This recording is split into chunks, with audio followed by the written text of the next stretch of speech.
Une mosquée mixte pour un islam spirituel et progressiste, tel est le nom de cette nouvelle étude publiée par la Fondation pour l'innovation politique. Ce projet de mosquée est porté par le mouvement des voix d'un islam éclairé que nous avons créé en août 2018. L'émergence d'un islam spirituel et progressiste est aujourd'hui attendue par de nombreux Français musulmans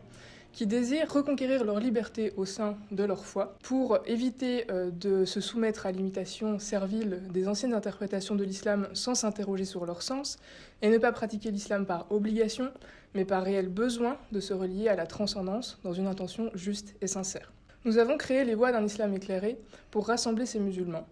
et également pour faire entendre les voix d'une culture musulmane qui se met au service de la liberté et de l'esprit critique, de l'ouverture et du pluralisme,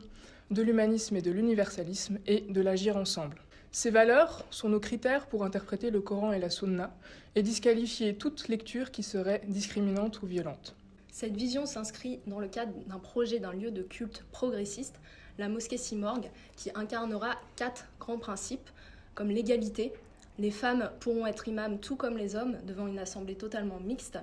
la liberté, car le port du voile sera un choix libre et non pas une obligation, ni une recommandation, ni une interdiction. L'inclusivité, afin d'accueillir toute personne respectueuse de ces principes sans aucune discrimination.